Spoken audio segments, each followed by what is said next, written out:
बिस्मिल्लाहिर्रहमानिर्रहीम, अस्सलाम वालेकुम। अली सलमान जी टीवी के तमाम नाज़रीन को जी स्पोर्ट्स की वर्ल्ड कप स्पेशल ट्रांसमिशन में खुश आमदीद कहता है कि जहां पे ड्यूरिंग द वर्ल्ड कप हम इस महफिल को सजाते हैं रात के इस पहर और बात करते हैं उस दिन खेले जाने वाले मैचेस के बारे में और वर्ल्ड कप से जुड़ी खबरों के बारे में। आज वर्ल्ड कप के सिलसिले में दो मैचेस खेले गए जहां पे एक मैच में साउथ अफ्रीका और इंग्लैंड की टीमें एक दूसरे के बद्दे मुकाबिल थी। लोगों को एक अच्छे बड़े और कड़े मुकाबले की उम्मीद थी, लेकिन इस मैच में ना जो है वो ना बड़ा मुकाबला नजर आया और ना कड़ा मुकाबला नजर आया और बड़ी आसानी से ऐसा लगा कि इंग्लैंड की टीम ने हथियार डाल दिए और 399 रन के जवाब में इंग्लैंड की टीम महज 170 रन बनाकर आउट हो गई और तारीख की सबसे बड़ी रन के एतबार से जो शिकस्त थी वो यहां पर इंग्लैंड को हासिल हुई। 229 रन के एक बड़े मार्जिन से जो था वो इंग्लैंड को शिकस्त का सामना करना पड़ा। इसके अलावा श्रीलंका और नेदरलैंड की टीमों के दरमियान जो मैच है खेला गया, इस मैच में नेदरलैंड की टीम को 5 विकेटों से शिकस्त का सामना करना पड़ा। लेकिन आज हम ज्यादा डिस्कस करेंगे कि जो मैच है पहले जिसका मैंने तस्करा किया जहां पे एक बड़े मार्जिन से शिकस्त का सामना करना पड़ा इंग्लैंड की टीम को और उसका ना सिर्फ रन रेट भी खराब हुआ बल्कि जो मजबूत कंटेंडर कहा जा रहा था कि इंग्लैंड की टीम फाइनल को जीतने की और खेलने की कंटेंडर है उस पर भी आज पानी फिरता हुआ नजर आया। जोस बटलर ने भी अपने स्टेटमेंट में कहा कि टॉस जीतकर पहले बॉलिंग करना हमारी बड़ी गलती थी। आज के मैच को डिस्कस करने के लिए मेरे साथ क्रिकेट से जुड़ी दो ऐसी शख्सियात मौजूद हैं कि जिनको आप गाए बगाए हमारे शोज में देखते रहते हैं। पाकिस्तान की डोमेस्टिक क्रिकेट का एक बड़ा नाम, एक ऐसा नाम कि जिनको अगर सही से खेलने के मौके मिल जाते कि जब वो मुसलसल डोमेस्टिक के मुख्तलिफ सीजन में परफॉर्मेंस दे रहे थे तो शायद उनके रिकॉर्ड जो है वो इंटरनेशनल सतह पे भी ऐसे ही होते कि जैसे डोमेस्टिक की सतह पे हैं। बहुत ज़बरदस्त बैट्समैन रहे, मिडिल ऑर्डर बैट्समैन रहे और अपनी टीम के लिए जो डिपार्टमेंटल टीम थी, जो कराची की टीम थी, उसके लिए बर्दे बहरान का किरदार अदा करते रहे। मेरे साथ मौजूद हैं सईद आज़ाद साहब। अस्सलाम वालेकुम सईद भाई, कैसे हैं आप? वालेकुम सलाम Ali, thank you very much. ठीक ठाक है अल्हम्दुलिल्लाह। ऑलराइट, जो दूसरी शख्सियत मौजूद हैं अपना तारुफ आप हुआ करें कोई हमारे बहुत ही अपने कमर रजा एफी साहब। अस्सलाम वालेकुम एफी भाई, कैसे हैं? वालेकुम सलाम अली, सब ठीक ठाक, खैरियत। आज आप ये तो नहीं समझ रहे मोहसिन भाई आने तरह तैयार होकर रहे? आज तो इंडिया का मैच भी नहीं था। नहीं अली, मुझे तैयार तो कहीं और होके जाना था मुझे। अच्छा। ठीक है, ये शो भी आपको पता है ये भी करना होता है, तो मैंने बोला इस तैयारी में आपको भी शामिल कर लूँ। चले, आपकी आमद वैसे ही हमारी महफिल को सजा देती है जनाब। 4 चांद लग जाते हैं जिस दिन एफी भाई होते हैं तो वैसे इस शो की रौनक और इस शो के जो है वो रानाइयों में इजाफा हो जाता है। और आज कल इनकी टीम का मैच भी शायद उसकी भी तैयारियां अभी से इन्होंने शुरू कर दी हैं। ये वजह तो नहीं है कोई? नहीं, आप क्यों इतने रूठे में, आप कहीं कहीं चिल्लाएं, कहीं जाके अपनी फ्रस्ट्रेशन निकालिए। आपने, आपकी टीम तो हार गई कल। आपकी टीम नहीं थी वो, आज आपने मान लिया ना मेरी टीम थी वो। आज आपने मान लिया तो आपका खराब है, इसका मतलब है आपकी टीम हार गई है। ठीक है, आप फंस रहे। अच्छा, बहरहाल एक जबरदस्त मुकाबला आज का आपने देखा होगा। सर पहले समरी दिखाएं, हाँ, फिर आपसे डिस्कशन करते हैं।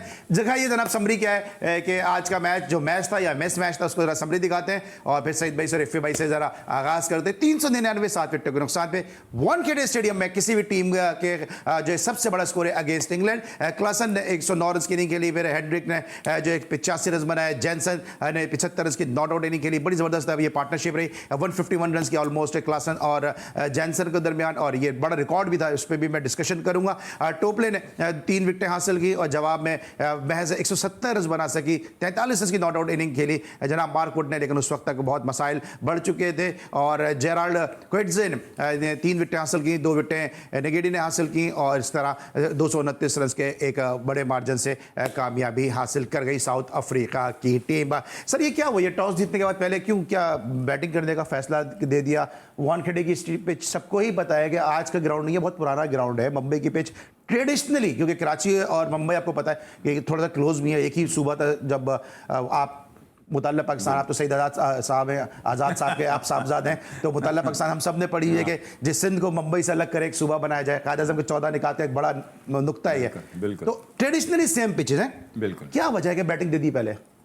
देखें, पहली चीज़ तो ये कि अली मैं आपको बताऊं, दोनों टीमें बहुत बड़ी थी, ठीक है, और इसमें नो डाउट कि शायद हो सकता है कि मैंने आपको याद हो पिछले प्रोग्राम में मैंने आपसे कहा था कि साउथ अफ्रीका नेदरलैंड से जो मैच खेली है वो अंडरस्टैंडिंग था जिस पे मैच हुआ था, जो आपको पता है। अच्छा, अब जहाँ तक रही बात इंग्लैंड की टीम की, देखें ये कराची की विकेट हो या मुंबई की विकेट हो या जहाँ से, ये तो डिपेंड करता है वहाँ जाके कोच की जजमेंट पे। अच्छा, मैं ये बात इसलिए मज़ा लेके कर रहा हूँ कि क्रिकेटर का कोर्स मैंने किया हुआ है। इसमें जो पिच की जो खूबसूरती होती है, कभी कभार ऐसा होता है कि आपको अच्छी ऐसी लुक ऐसी नज़र आ रही होती है कि जैसे ये सेकंड बारी चेंज हो जाएगी या बैटिंग विकेट हो जाएगी, इस वक्त थोड़ा सा हार्ड चलेगी, मॉइस्चर होगा या लाल विकेट होगी, कुछ होगी, मगर ये डिसीजन उसके कोच ने खुद कह दिया हमसे गलती हो गई है, उनके कोच ने खुद कह दिया गलती हो गई। मगर दो टीमें जब बड़ी खेल रही होती हैं तो उसमें एक टीम ज़रूर, और इंग्लैंड को मैं ये समझता हूँ कि दोनों टीमें बाहर की हैं, ये नहीं कि कोई एशिया की टीमें हैं, मगर साउथ अफ्रीका एक्स्ट्रा ऑर्डिनरी इस वक्त फॉर्म में है और वो मुझे तो ऐसा लग रहा है कि वो फाइनल की टीम है। और एक दोनों जब दो टीमें इतनी बड़ी टीमें खेलती हैं, और इंडिया में जो भी इंग्लैंड हो जाए, ऑस्ट्रेलिया हो जाए, न्यूजीलैंड हो जाए या ये बाहर की टीमें हो गई, उनमें से ऐसा ज़रूर होता है कि एक आध टीम उसको मुश्किल का सामना करना पड़ता है। और इस वक्त मैं ये समझता हूँ कि साउथ अफ्रीका इतनी फॉर्म में है,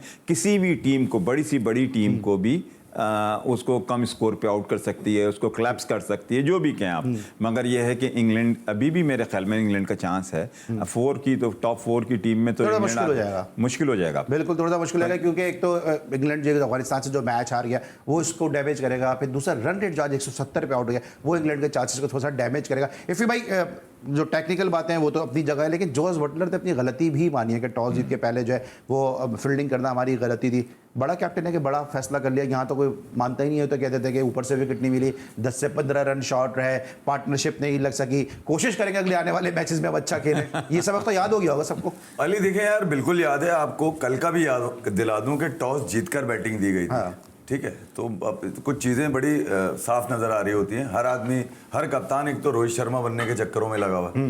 ठीक है, आप अगर रोहित शर्मा ये कर रहा है, हो सकता है हमारे साथ हो, और मेरे ख्याल में ऑस्ट्रेलिया भी भुगत चुकी है, आज इंग्लैंड ने भी भुगत लिया, पाकिस्तान ने भी भुगत लिया। तो मैं ये कह रहा हूँ कप्तान एडमिट करे, कप्तान ये ना कहे कि यार 34 ओवर तक हमारे बॉलर्स पिटते रहे थे, इस वजह से हम कॉस्ट कर गए। नहीं यार, कप्तान वो होता है जो अपनी कमांड को ये मैसेज देता है कि कोई बात नहीं यार, हार गए, हार जीत खेल का हिस्सा है, कम बैक करेंगे, अच्छा करेंगे, टाइम है हमारे पास, स्पेस भी है, और हम इस वर्ल्ड कप में डिफरेंस पे करेंगे। बटलर ने अगर ये कहा तो इसका मतलब है थोड़ा समझदार है और उसको पता है कि आने वाले मैचेस के अंदर उसने करना पड़ेगा। मगर इंग्लैंड के साथ यार बड़ा बुरा होता हुआ नजर आ रहा है वो, मतलब एक तरह के पोटेंशियल आप देखें ना, सेमीफाइनल में हर आदमी जिसकी आंख खुल रही थी वो ये बोल रहा था यार इंग्लैंड तो इतनी बड़ी बैटिंग साइड है, ऐसी बॉलिंग, सभी कंसीडर कर रहे हैं, ऐसे जेल हुए एक ही काउंटी के लड़के जैसे खेलने होंगे भाई, सबको पता ही है। मगर ये कि इंग्लैंड को कम से कम इंडिया में ये पता चल गया ये वो टीम है जो सबसे ज्यादा आईपीएल खेलते हैं ये लोग, न्यूजीलैंड सबसे ज्यादा आईपीएल, ऑस्ट्रेलिया सबसे ज्यादा आईपीएल, तो इन सबको तजुर्बा है। इन सबके बनिस्बत पाकिस्तान थोड़ी एक ऐसी टीम है जिनको सिर्फ ये कहा जा सकता है कि यार हम किसी जमाने में इंडिया में खेलते थे, हम बहुत अच्छे खेलते थे, हमारी और उनकी कंडीशन सिमिलर है, जैसे भी आपने मुंबई और कराची का बताया, तो हमें सिर्फ फैमिलियर कंडीशन मिल रही है। और पाकिस्तान को थोड़ा सा डिसएडवांटेज ये भी है कि यार एक तो लोग ना होना, फिर ये कि बाबर आजम ने जब अपनी कमांड हासिल करी दुनिया क्रिकेट में तो कोविड था और लोग आते नहीं थे स्टेडियम। एक वजह ये भी है कि बहुत ज्यादा लोग भी थोड़ा सा उसको तंग करते हुए नजर आ रहे हैं कि इतने सा 1,20,000 में खिला दिया, फिर तुमने दोबारा ऐसी जगह खिला दिया जहाँ 60-70 हज़ार लोग वहां पे बैठे हुए। तो पाकिस्तान अभी प्रोग्रेस कर रहा है। बहरहाल साउथ अफ्रीका को जो सबसे अहम चीज़ है अली वो ये है कि यार हेनरिच क्लासन अगेंस्ट ऑस्ट्रेलिया 70 बॉलों पे इन्होंने जनाब 170 रन मार दिए थे। अभी लेटेस्ट जो उनका कारनामा है, तो मैं यही मैं कह रहा हूँ आज भी अगर आप देखें तो क्लासन ने ये बता दिया कि यार मैच को किसी भी एंगल पे आप कितने एनालिसिस करने वाले कमेंटेटर फेल हो गए प्रेडिक्ट करने में, क्योंकि सबने ये प्रेडिक्ट किया था 325 330। 8 ओवर, लास्ट के 8 ओवर 120 रन के करीब उन्होंने बनाए उसके अंदर, और 5 ओवर में तो 84 बना दिए। मतलब फर्क आप देखिए, मार्को एंसन का किसी से ये कोई पूछे यार कि मार्को एंसन कैसे मार लेता है यार, ये इसके पास सारे ही शॉट्स हैं, छक्का मारना अली मुश्किल होता है, ये मैं आपको बताऊं। सईद भाई तो एक जबरदस्त बल्लेबाज रहे, ये बता छक्का मारना सबसे मुश्किल अमल है, और वो भी अगर आपका अच्छा टाइम हो। एक तो होता है ना बल्ला चलाया लग गया, आगे नहीं, मगर क्लासन ने जिस तरह से इनिंग्स को वहां तक पहुंचाया जो मतलब इम्पॉसिबल था। इंग्लैंड अगर 60 पे भी आउट हो जाती ना तो कोई बड़ी बात नहीं होती, क्योंकि एक जो रन्स का प्रेशर था, पावर प्ले में उनके प्लेयर आउट हो गए थे। और ऋषभ ने जो बात की कि छक्का मारना बहुत आसान है, अच्छा मैं थोड़ा सा इफ़ी भाई से, क्योंकि मेरी तो बनती नहीं है इफ़ी भाई के साथ, मैं इससे इख्तिलाफ करूंगा और मैं सईद भाई से जरूर पूछूंगा कि छक्का मारना ज्यादा मुश्किल है या फ्रंट फुट पे आके जिस तरह रिकी पॉन्टिंग बॉल छोड़ता था, वो ज्यादा मुश्किल है, क्योंकि छक्का तो आंख बंद करके भी बल्ला घुमाया, बॉल बल्ले पे आ गई। लेकिन एक अच्छे बॉलर को फ्रंट फुट पे जब आप आगे इस तरह करके बॉल छोड़ते हैं, खैर ये बहुत सारे लोगों की तरह मैं भी टेक्निकल लोग हूं, जो मुझे नहीं होना चाहिए, लेकिन जब आप फ्रंट फुट पे इस तरह के बॉल छोड़ते हैं वो ज्यादा मुश्किल है। इसमें ब्रेक लेंगे और जब ब्रेक के बाद वापस आएंगे तो जरा बात करेंगे पॉइंट्स टेबल के हवाले से। मिलते हैं छोटे से ब्रेक के बाद।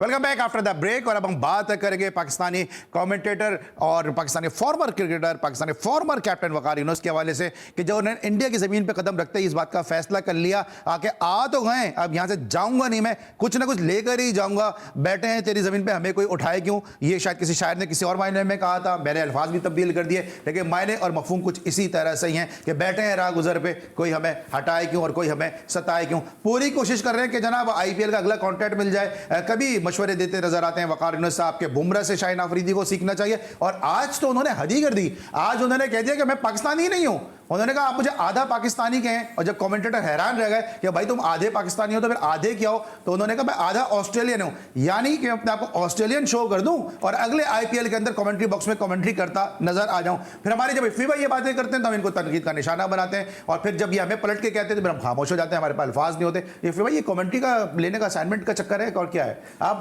ये थोड़ी शातराना जो मुस्कुराहट आती है ना आपके चेहरे पे, अली देखिए, ये विलन वाली जो मुस्कुराहट है ना, ये अली धंधा पानी चलना चाहिए। मैं ये कभी नहीं चाहता कि यार किसी का धंधा पानी रुके, मगर ये सिर्फ एक नहीं, दोनों 2Ws का मसला ही है। अभी कुछ दिन पहले वो जिस प्रोग्राम में बैठ रहे हैं वसीम अकरम, उन्होंने भी यही कहा कि यार ये वाला चक्कर भी है, यानी कि ऑस्ट्रेलिया के मैच से एक दिन पहले उन्होंने ये बात करी, तो यार इसमें कोई बुरा नहीं है। हाँ, आप ये डिसाइड कर लें कि आपने यार इफ़ी भाई एक बात इधर इफ़ी भाई बात सुने, इफ़ी भाई सुने, इसमें बुरा क्यों नहीं है कि आप इतना तनकीद करते हैं पाकिस्तान की टीम के ऊपर। मैं करता हूं। हाँ मैं बता, मैं सुन ले, नहीं मेरा सवाल सुन ले, सवाल सुन ले, लेकिन आप इतनी तनकीद करते हैं पाकिस्तान की टीम पे, हम भी आपको मजाक में कहते हैं कि आपकी टीम जीत गई, ये सिर्फ एक मजाक की बात होती है, या आपको इसे प्रोवोक करने की बात होती है। लेकिन कभी आपने ये बैठ के नहीं कहा कि मैं पाकिस्तानी नहीं हूं, आपने हमेशा कहा भाई मेरी टीम है, मैं ये चाहता हूं अच्छा हो जाऊं। तो ये किस किस्म के फॉर्मर क्रिकेटर हैं, पाकिस्तान के फ्लैग कैरियर हैं, पाकिस्तान को उन्होंने सितारा पहना हुआ है, पाकिस्तान को उन्होंने लीड किया हुआ है, कि या IPL की कमेंट्री के लिए या इंडिया की या BCCI की नजरों में अच्छा बनने के लिए अपनी आधी पाकिस्तानियत छोड़ रहे हैं। यहां पे लोग तो बिरयानी खा खा के पाकिस्तान की शहरियत ले गए। अली यार ये हमेशा इन लोगों का मसला है, ये ट्राई मारते हैं पहले, अगर तो अपोलोजाइज पे बात खत्म होनी हो तो हाथ जोड़ लेते हैं। आपको याद होगा रिजवान के हवाले ये कह के क्या जा चुके हैं 2021 के अंदर। तो मैं ये, मुझे बुरा इसलिए नहीं लगा अली, देखे यार ये हम लोगों के लिए लेसन है, जो पाकिस्तान में जो क्रिकेट के लोग इनको हायर करते हैं, इनको लेते हैं। आपको याद होगा इनको तो उनकी काउंटी नहीं तक, शेफील्ड तक नहीं बनेंगे, उनकी फर्स्ट क्लास में भी इनको कॉन्ट्रैक्ट नहीं मिल सका था। हालांकि कॉन्ट्रैक्ट देकर आए थे कि यार मुझे ले लो मेरी सर्विसेज, आखिरकार पाकिस्तान ने फिर बुला लिया इनको। तो मैं ये कह रहा हूँ कि कुछ नहीं तो कमेंट्री में कुछ ना कुछ चलता रहेगा। अब क्योंकि IPL है आपको पता है, और IPL का आपको पता है कोई नहीं छोड़ सकता। ये तो शुक्र अदा करें कि ये चेहरे नजर आ रहे हैं, क्योंकि इंडिया ने धंधा पानी इनका बंद किया हुआ था। ठीक है, अब जब धंधा पानी खुल जाएगा दोबारा नहीं आएंगे। आपको याद है वसीम अकरम का बड़ा एक तारीखी जुमला था कि यार मुझे बुला के पूछे तो, अब ये कब से आया है बैठा हुआ है, कोई नहीं पूछ रहा। ठीक है, अच्छा एक ऐसे आदमी से पूछते हैं कि इनके वालिद ने पाकिस्तान बनाने में बड़ा इंपॉर्टेंट रोल प्ले किया, कायद-ए-आज़म के जो ऑनररी ड्राइवर भी थे, ऑनररी सिक्योरिटी गार्ड भी थे, कायद-ए-आज़म की मोहब्बत में बिला मुआवजा खिदमत अंजाम देते हैं।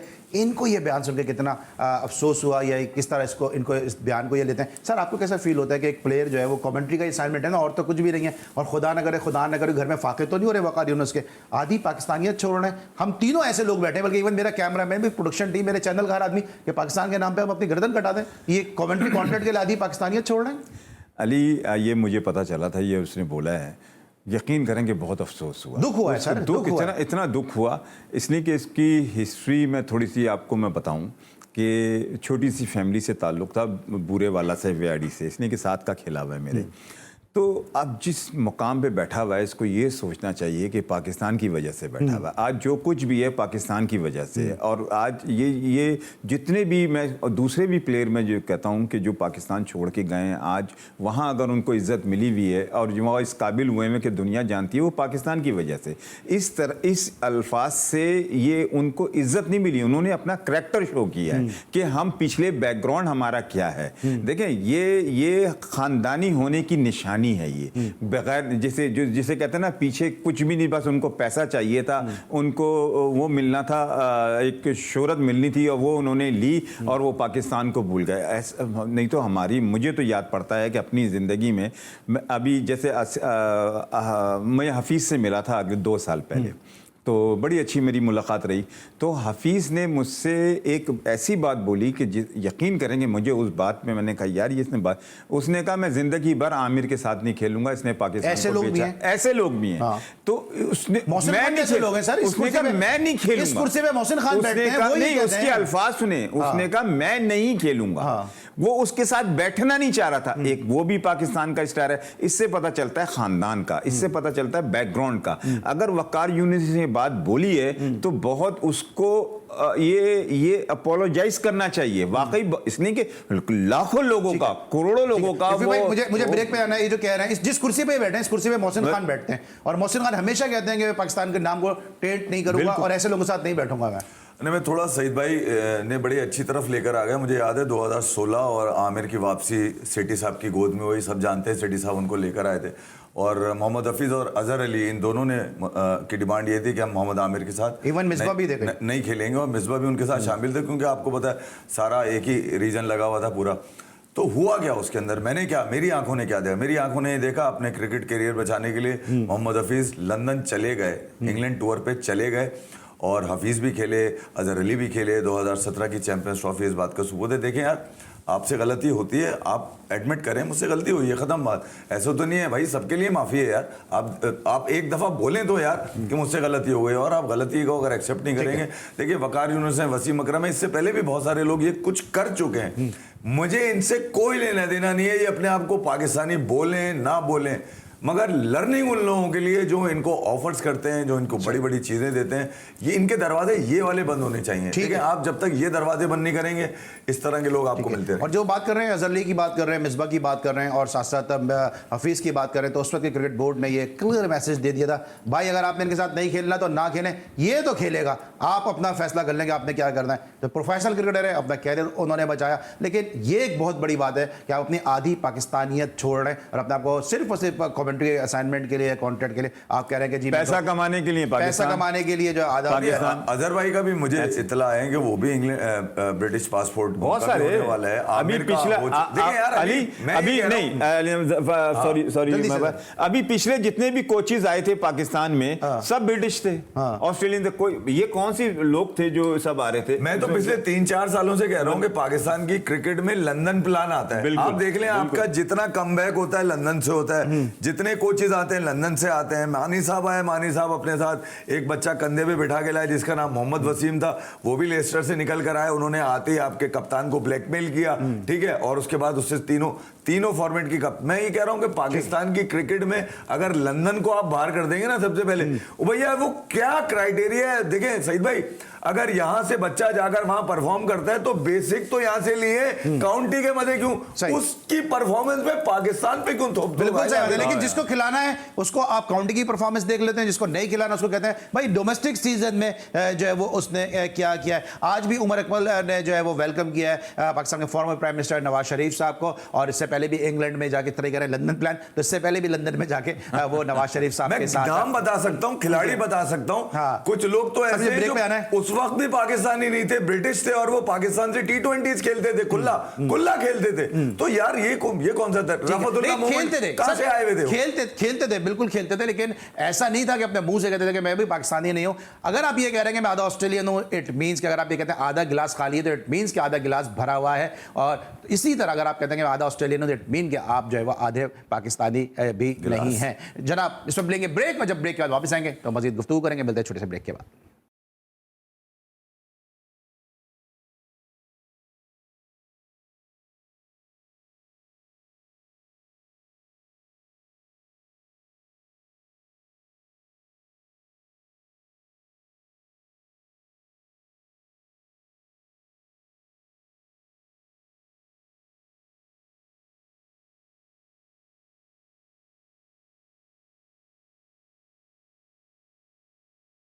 Welcome back after the break. अब बात हम जरा करेंगे क्रिकेट से हट के और बात करेंगे जरा हम रस्से के बाहर की यानी कमेंट्री बॉक्स की, कि जहाँ पे वकार यूनुस साहब ने आज एक बड़ा स्टेटमेंट ड्यूरिंग द कमेंट्री दे दिया। उन्होंने ये कहा कि जनाब आप मुझे पूरा पाकिस्तानी ना कहें, मैं आधा ऑस्ट्रेलियन हूँ। यानी आप पता नहीं क्या आपके अज़ाइम है, आईपीएल में आप कमेंट्री करना चाहते हैं, बीसीसीआई के मंजूर नज़र बनना चाहते हैं, आईसीसी के ब्लू आइड बॉय बनना चाहते हैं, क्या आपकी सोच है कि आपने अपनी आधी पाकिस्तानियत तर्क करने का फैसला कर दिया? यहाँ मेरे साथ एक ऐसी शख्सियत मौजूद है कि जिनके फादर ने पाकिस्तान के लिए बहुत काम किया। आप ये क्या फील करते हैं? इफ़ी भाई को हम सब जो है वो मजाक में भी तंग करते हैं, वैसे भी प्रोवोक करते हैं, लेकिन इफ़ी भाई ने आज तक इतनी तनकीद के बावजूद कितनी बातें इन्होंने सैकड़ों बातें कर दी, लेकिन आज तक इन्होंने कभी ये नहीं कहा कि मैं पाकिस्तानी नहीं हूँ। और वकार यूनुस वहाँ बैठ के कमेंट्री असाइनमेंट के लिए कह रहे हैं यार मैं पाकिस्तानी नहीं हूँ। इफ़ी भाई पहले तो मुझे क्विकली बता दिएगा, क्योंकि मुझे साजिद खान साहब ने भी अमेरिका से ज्वाइन किया, जो अमेरिका में बैठ के पाकिस्तान का दर्द रखते हैं। सर ये क्या हो रहा है? सर ये मतलब क्या हो रहा है अली? मतलब वकार भाई को अब डिसाइड कर लेना चाहिए कि वो थाली के बैगन है या नहीं है। मतलब आधा इधर आधा इधर, भैया आप पूरे भी ऑस्ट्रेलियन बन जाएंगे, आप वकार यूनुस रहेंगे।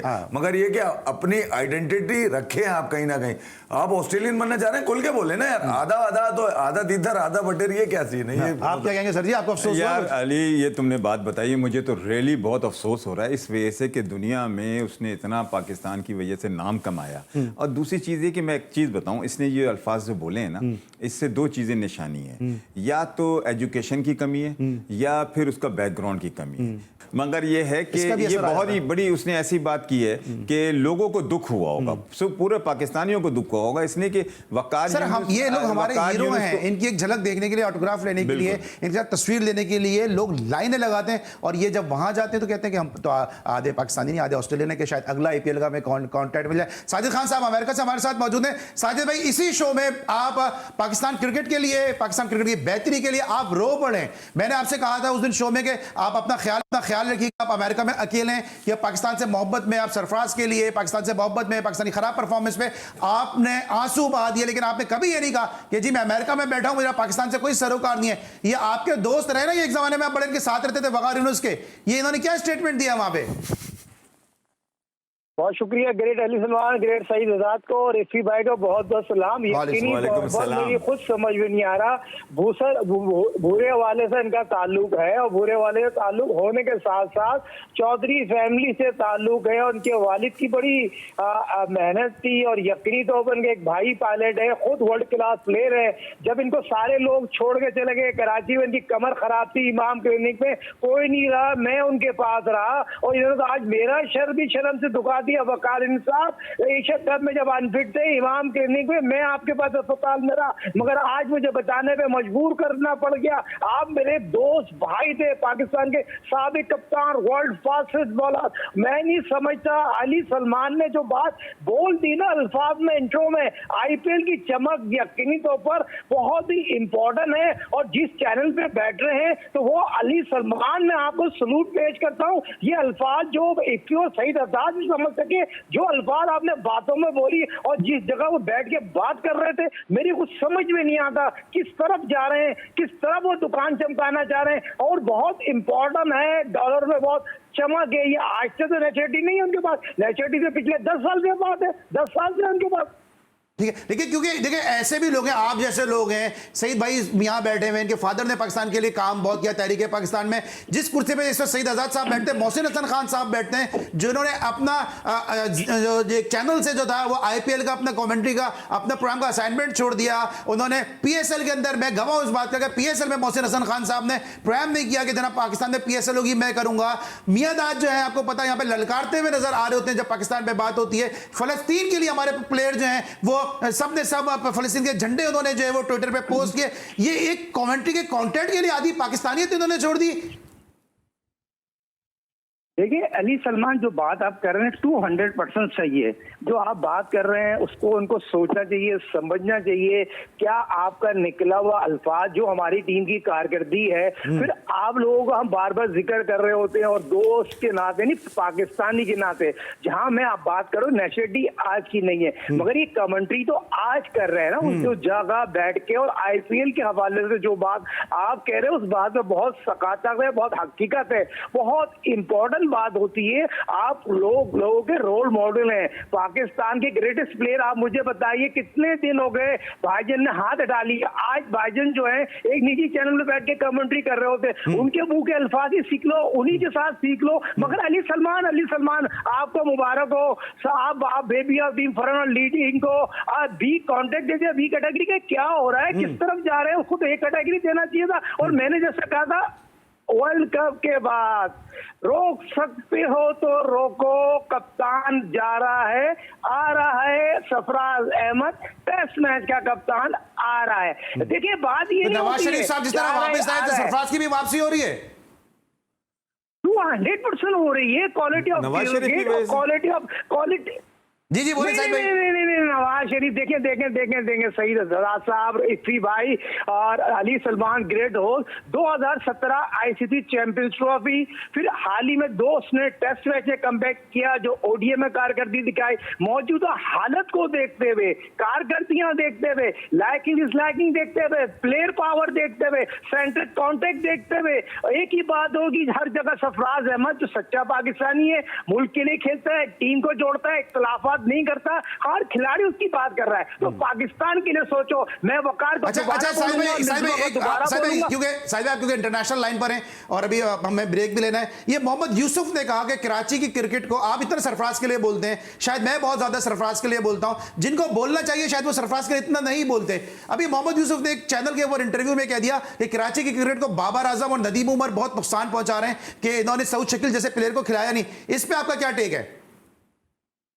देखें मोहम्मद यूसुफ, आपको ये बात कहने से पहले सोचिए, नदीम उमर साहब ये यकीनी तौर पर पाकिस्तान एशिया की सबसे बड़ी नर्सरी है और मेरे 40 साल पुराने उसके ताल्लुकात हैं। वो किसी के लिए बुरा नहीं सोचते और पाकिस्तान क्लब बनाया हुआ है और बंदे को रखते ही इसीलिए। अगर आजम खान को उन्होंने रखा है, मौका दिया है, अगर मैं निकालूंगा तो रखेगा कौन? मगर नदीम उमर का नाम उन्होंने बहुत ज्यादती की।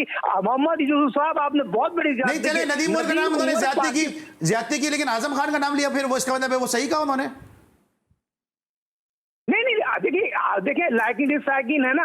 आजम खान की बात कर रहे थे, कहां गया साइम अय्यूब, कहां गया? नहीं, आजम खान में उनकी बात करो, उनके मैनेजर हैं, मैनेजर उनकी बात करो, उनका जिक्र किया उन्होंने कि आजम खान जो उनके साथ होते हैं, उन्होंने कहा कि सऊद शकील को नहीं खिलाया, आज तारीफें कर रहे हैं। आप भी जानते हैं, मैं भी जानता हूं, नदीम उमर साहब का एक बड़ा कैरेक्टर है, वो इन तमाम चीज़ों से जो है वो मुबर्रा हैं, लेकिन उन्होंने साथ साथ कहा कि इन दोनों ने कराची की क्रिकेट के साथ बड़ा नुकसान पहुंचाया है और कराची के जो सऊद शकील उनके साथ बड़ी ज्यादती के क्वेटा से खिलाया नहीं इन्होंने।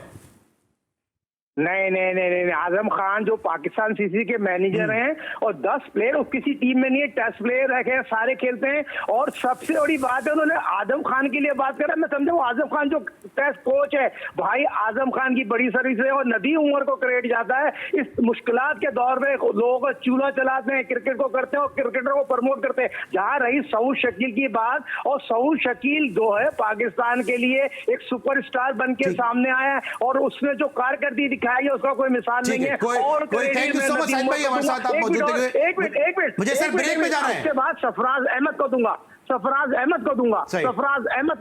और जफर अहमद को दूंगा। ठीक है, थैंक यू सो मच, हमारे साथ आप मौजूद थे।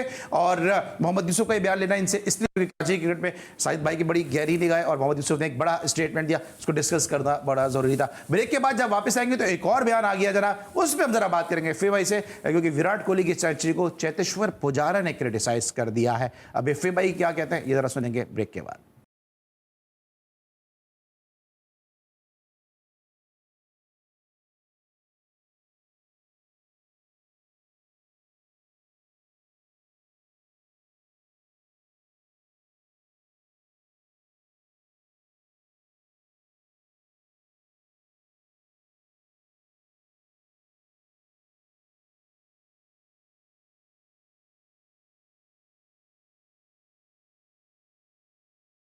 Welcome back after the break. और अब हम बात करेंगे उस मैच की कि जहां पे दो ऐसी टीमें कल एक दूसरे के बदले मुकाबले आएंगी कि जिन्होंने अभी तक इस वर्ल्ड कप में शिकस्त का जायका चखा ही नहीं। तो कल एक टीम की जो है वो हार यकीनी है, अगर बारिश नहीं हुई या मैच मुकम्मल अगर हो जाता है तो यकीनी तौर पर एक टीम को कल हारने के बाद घर लौटना होगा। इंडिया वर्सेस न्यूजीलैंड, बड़ा मैच, बड़ा मुकाबला। अब तक इन दोनों टीमों के दरमियान क्या रहा, जरा उस पे भी नजर डालेंगे, हेड टू हेड भी देखेंगे। अब तक दोनों टीमें जो है जो मद्दे मुकाबले आई हैं उसमें ओवरऑल 116 में से इंडिया ने 58 कामयाबी हासिल की, न्यूजीलैंड को 50 कामयाबियां मिली, 7 के नताइज नहीं आए, जबकि इंडिया में 38 में से 29 मैचेस जो है वो इंडिया जीता, 8 न्यूजीलैंड जीती। तो इंडियन सॉइल जो है वो ज्यादा सूट नहीं करती न्यूजीलैंड को। और 2022 से 23 की अगर बात करते हैं तो 9 में से 3 मैचेस जीते हैं इंडिया ने, 4 में कामयाबी हासिल की है न्यूजीलैंड ने। और वर्ल्ड कप में जो 8 मैचेस खेले गए, यहां भी पलड़ा न्यूजीलैंड का भारी नजर आ रहा है। सईद भाई, सबसे पहले आपसे कि क्या लगता है आपको कल के मैच में? दोनों टीमें ऐसी खेल रही हैं जो हर बॉक्स ट्रिक कर रही हैं, हर शोभा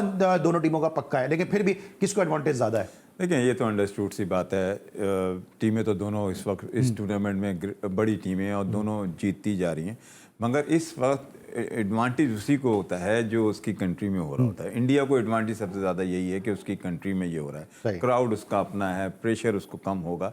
और इसी तरह आज जैसे मैंने आपसे बताया ना कि इन एरिया की टीम, जैसे वेस्ट इंडीज़ नहीं है वर्ल्ड कप में, मगर वेस्ट इंडीज़ हो गई या साउथ अफ्रीका हो गई, ये जितनी यूरोप की तरफ की टीमें, ऑस्ट्रेलिया हो गई, एक आध मैच में ये ज़रूर इनको झटका ज़रूर लगेगा एशिया का आप सिनारियो इनको कहीं ना कहीं तंग करेगा।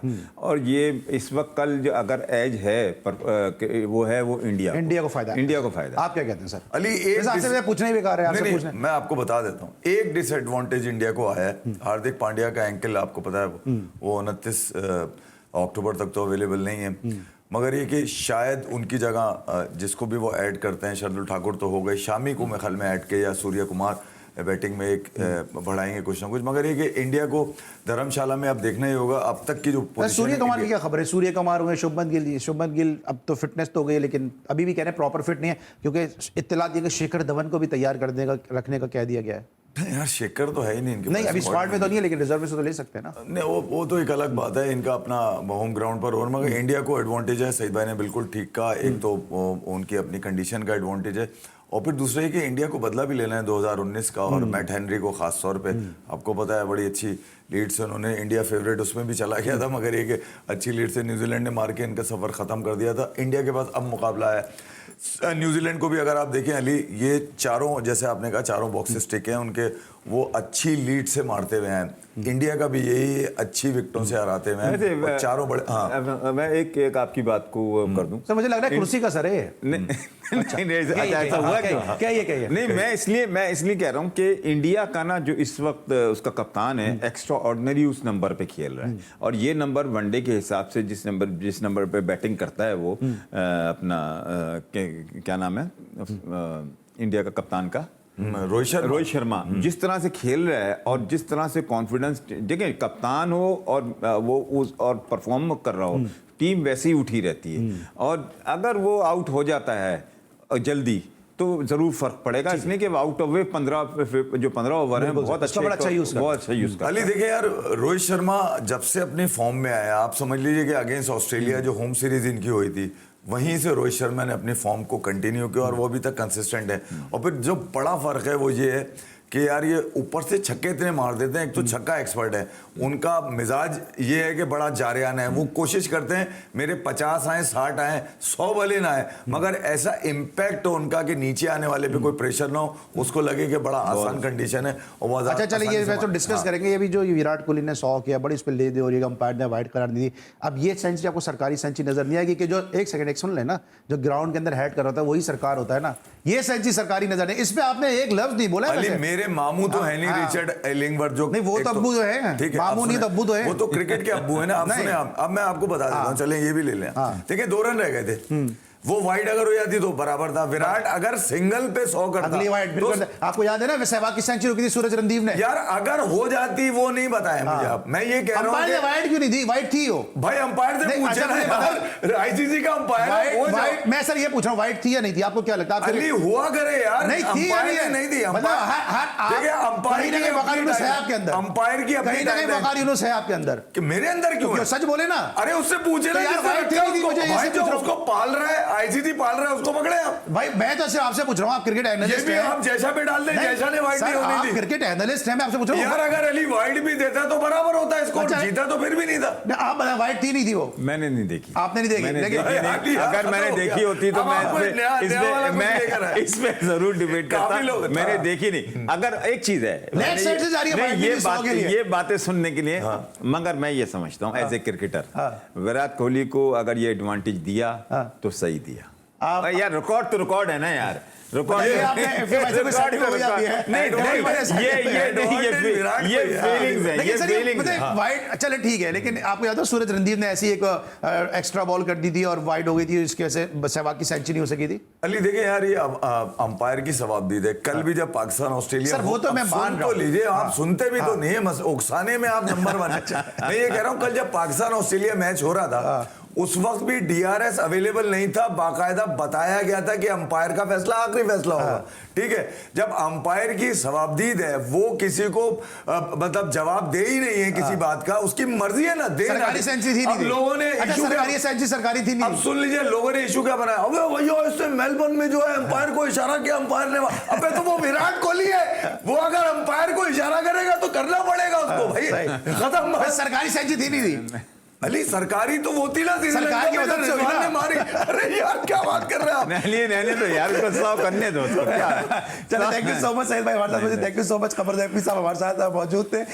जब इफ्फी भाई होते हैं तो फिर मजा तो यही आता है, इफ्फी भाई को साथ साथ प्रोवोक करने में जो है वो मजा आता है। कल के मैच में जरा पूछ लेते हैं जाने से पहले कि सर आपकी टीम न्यूजीलैंड वर्सेस इंडिया को सपोर्ट करे। आपसे मैं पूछ इंडिया विकेटों से जीत रहा है, इंडिया विकेटों से जीत रहा है, 4 विकेटों से जीते। चलो भाई, इतना कंसाइज कर दिया कि इंडिया 4 विकेटों से जीत रहा है। विराट कोहली का फोन आया था नहीं, रोहित शर्मा की परफॉर्मेंस बता रही है। 8 विकेटों से अफगानिस्तान को मारा, 6 विकेटों से ऑस्ट्रेलिया को मारा, 7 विकेटों से पाकिस्तान को, 7 विकेटों से बांग्लादेश को। अब 4 ही विकेटें रह गई है मारनी, उनसे मार के खत्म करें। मैं गारंटी से बोला, अगर मैं आपसे बोला 2 का टेबल बता दे, आप इतनी रवानी से नहीं बताया, जितनी रवानी से आपने इंडिया की कामयाबियां याद करा दी। तो मैं बाबर आजम की भी कामयाबियां याद दिला। Thank you so much, thank you so much. Saeed Azad साहब हमारे साथ मौजूद है। कल हमारे साथ मौजूद होंगे lords of lords Mohsin Hasan Khan साहब। कल हम उनसे डिस्कस करेंगे इंडिया वर्सेस न्यूजीलैंड मैच को।